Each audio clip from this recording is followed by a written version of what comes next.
যদি কখনো আপনি আপনার লাইফে কষ্ট পান, এটা যে কোনো ওয়েতে হতে পারে, যে কোনো ভাবে এই কষ্ট হতে পারে। আমরা কিন্তু অনেক সময় কষ্ট পাই জীবনে। কষ্ট প্রিয় ভাইয়ের আমরা পাই কি পাই না? পাই। মনে করেন আমার আব্বা মরে গেছে ফর এক্সাম্পল, অথবা আপনার কোনো সম্পর্ক কারোর সাথে ছিল, বন্ধুত্বের সম্পর্ক হতে পারে, যে কোনো রিলেশনশিপ হতে পারে, কষ্ট আমরা পাই। তো অনেক সময় দেখা যায় যে আমরা এত বেশি কষ্ট পাই যে আমরা ভেঙে পড়ি, আমাদের কিছু করার থাকে না, কেউ যে মোটিভেট করবে এরকম কাউকে পাওয়া যায় না। এজন্য কষ্ট পেলে কি করণীয় আছে, কি করলে কষ্ট কমবে, আজকে আমরা এই বিষয়ে কথা বলবো। সকলে শুনবেন তো ইনশাআল্লাহ? কষ্ট দূর করতে আপনি সব সময় ইসলামিক ওয়েতে 5টা টিপস অ্যাপ্লাই করবেন। যদি বলেন কয়টা টিপস? আমি আপনাকে মোটিভেট করার জন্য বলছি, 5টা টিপস যদি কেউ কষ্ট পাওয়ার পরে অ্যাপ্লাই করে, আশা করা যায় তার জীবনে আর কোনো কষ্ট থাকবে না। সকলেই বলেন ইনশাআল্লাহ। 1 নাম্বার, যদি কখনো কোনো কষ্ট পান, এটা যে কোনোভাবেই হতে পারে। কোনো একটা সম্পর্ক ছিল, কাছের মানুষ কষ্ট দিয়েছে বা প্রিয় মানুষ কষ্ট দিয়েছে, কোনো একটা জিনিস হারিয়ে ফেলেছেন, অনেক কষ্ট পেয়েছেন আপনি।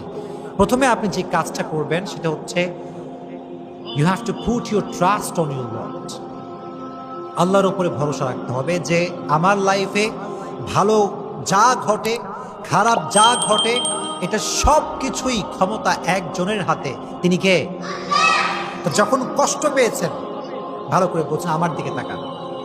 যখন কষ্ট পেয়েছেন আপনি বলবেন, আল্লাহ যা হয়েছে ভালোর জন্য হয়েছে, তুমি যা করেছো এটা ভালোর জন্যই করেছো, আমার তোমাকে নিয়ে কোনো অভিযোগ নাই, আমার জীবনে যা ঘটেছে আমি সেটার জন্যই পড়ছি আলহামদুলিল্লাহ। সকলে একবার পড়েন তো মন থেকে আলহামদুলিল্লাহ। Put your trust on your lord. আল্লাহর উপরে বিশ্বাস করেন যে আল্লাহ আমার জীবনে যা তুমি ঘটাবা এটা নেওয়ার জন্য আমি প্রস্তুত, এটা আমি মন থেকে মেনে নিলাম। দেখবেন আপনার ভালো মন্দ সব কিছু যখন আপনি আল্লাহর উপরে ছেড়ে দিবেন যে আল্লাহ যা করেছে ভালোর জন্যই করেছে, দেখবেন যে আপনার যেই পেইন, আপনার যে কষ্ট, এটা অটোমেটিক্যালি হালকা হয়ে যাবে। সুবহানাল্লাহ পড়েন। আল্লাহর উপরে বিশ্বাস সকলে রেখে চলবেন তো ইনশাআল্লাহ। 1 নাম্বার। 2 নাম্বার যে কাজটি কষ্ট পেলে করবেন সেটি হচ্ছে keep your self busy. Keep your self busy, নিজেকে ব্যস্ত রাখেন। কষ্ট পেয়ে গেছেন, আঘাত পেয়ে গেছেন, বউ ছেড়ে চলে গেছে, একটা রিলেশনশিপ ছিল, ব্রেকআপ হয়ে গেছে, যে কোনো ভাবে আপনি কষ্ট পেয়েছেন, কিপ ইউর সেলফ বিজি, নিজেকে কাজে ব্যস্ত রাখেন। যে কোনো কাজ হতে পারে, এটা আপনার পছন্দের কাজ হতে পারে, যে কোনো কাজে হোক, খেলাধুলা হোক, বন্ধুর সঙ্গে আড্ডা হোক, যে কোনো কাজে just try to keep your self busy, নিজেকে ব্যস্ত রাখেন, দেখবেন কষ্ট হালকা হবে। আর যদি একা মন মরা হয়ে বিষণ্ণতায় ভোগেন, কেউ নাই, কেউ ভালোবাসে না, কেউ দেখে না, কেউ লাইক কমেন্ট করে না, কত কষ্ট জীবনে, যদি এই একা একা থাকেন, দেখবেন এই পেইনটা আস্তে আস্তে আরো বাড়বে, এটা আরো ডাবল হবে। এজন্য try to keep your self busy, নিজেকে যে কোনো কাজে ব্যস্ত রাখবেন, পারা যাবে ইনশাআল্লাহ। 2 নাম্বার আমল, 2 নাম্বার টিপস। 3 নাম্বার যে আমলটি আপনি করবেন, যে টিপসটি অ্যাপ্লাই করবেন, সেটি হচ্ছে বেশি বেশি ইবাদত করবেন। বেশি বেশি কি করবেন? ইবাদত করবেন। এটা হতে পারে কোরআন তেলাওয়াত। মনে করেন আপনি অনেক কষ্ট পাইছেন, আপনার বন্ধু বান্ধব, আব্বা আম্মা পাশে কেউ নাই, আপনি টোটালি ডিপ্রেসড এবং আপনি ছ্যাঁকা খাইয়া বেকা, অবস্থা খুবই খারাপ আপনার। এই সময় আপনি সবাইকে শেয়ার করবেন না বিষয়টা, কোরআনটা হাতে নেবেন, সুন্দর করে অজু করে গোসল করে কোরআন তেলাওয়াত করবেন, কোরআনটা বুকের সঙ্গে একদম চেপে ধরে রাখবেন। দেখবেন আল্লাহর কসম করে বলতে পারি, কোরআন আপনাকে যে সুখটা দিবে, যে শান্তি দিবে, যে পিস অফ মাইন্ড দিবে, যে পিস অফ হার্ট দিবে, আল্লাহর কসম পৃথিবীর কোনো স্বার্থবাজ মানুষ আপনাকে সেই শান্তি দিতে পারবে না, অসম্ভব এটা। এজন্য যখন আপনি কষ্ট পেয়েছেন, কোরআনটা হাতে নেবেন, মন খুলে কোরআন পড়বেন। রাজি আছেন ইনশাআল্লাহ? অথবা ঠিক ভোরবেলায় উঠে, তাহাজ্জুদের সময় উঠে জায়নামাজটা বিছিয়ে তাহাজ্জুদের জায়নামাজ দাঁড়ায় যাবেন, আল্লাহকে সব কষ্ট বলবেন, কান্নাকাটি করবেন, আল্লাহকে আপনার কষ্ট বলবেন। Try to worship more and more, বেশি বেশি ইবাদত করবেন, দেখবেন যে কষ্ট আপনার জীবনে ছিল এটা হালকা হয়ে যাবে। তাহলে 1 নাম্বার বিশ্বাস আমরা জানলাম, 1 নাম্বার উপায় জানলাম যে বিশ্বাস রাখতে হবে। 2 নাম্বার জানলাম নিজেকে ব্যস্ত রাখতে হবে। 3 নাম্বার জানলাম বেশি বেশি ইবাদত করতে হবে। বরং বেশি বেশি কি করতে হবে? ইবাদত করতে হবে। 4 নাম্বার হচ্ছে spend your time with good people. যদি কষ্ট বেশি পেয়ে যান, ভালো মানুষের কাছে যাবেন। কি মানুষের কাছে যাবেন প্রিয় ভাইয়েরা?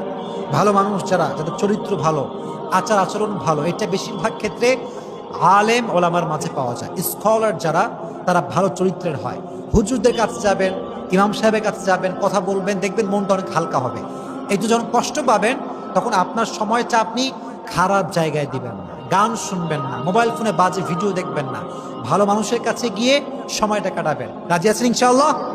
4 নাম্বার। 5 নাম্বার, এটি খুবই গুরুত্বপূর্ণ এবং এটি শেষ টিপস, সেটি হচ্ছে spend your time with your parents.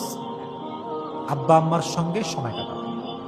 অনেকে দেখা যায় যে পৃথিবীর সবার সঙ্গে সে সময় কাটায়, কিন্তু আব্বা আম্মাকে একটা মুহূর্ত সময় দেয় না। এরকম লোক বাংলাদেশে আছে না নাই? অনেক আছে। মনে করে যে আমার বন্ধু আপন, অমুক আপন, তমুক আপন। বিশ্বাস করেন, বিপদে পড়লে আব্বা আম্মার চাইতে আপন পৃথিবীতে আর কাউকে পাওয়া যায় না। কথা বলেন ঠিক কিনা? আব্বা আম্মা সবচেয়ে বেশি আপন। এই জন্য কষ্ট পেলে আব্বা আম্মার সঙ্গে শেয়ার করবেন, আব্বা আম্মাকে বলবেন, আব্বা আম্মার সঙ্গে আপনার টাইমটা স্পেন্ড করবেন, দেখবেন আপনার কষ্ট হালকা হয়ে যাবে। তাহলে আমরা উপায় জানলাম 5টা। জোরে বলেন, কয়টা? 5টা। আচ্ছা, আমরা রিপিট করি। এদিকে সবাই, এদিকে রিপিট করি। আমাকে একজন মুখস্থ শোনাবেন, পারবেন তো ইনশাআল্লাহ? দেখি কে মুখস্থ শোনাতে পারে। 1 নাম্বার আমি বলে দিচ্ছি। 1 নাম্বার, বিশ্বাস এবং ভরসা করবেন একজনকে। তিনি কে? ভাই এত মরা, জোরে বলেন কে? 2 নাম্বার, নিজেকে ব্যস্ত রাখবেন। নিজে কি রাখতে হবে?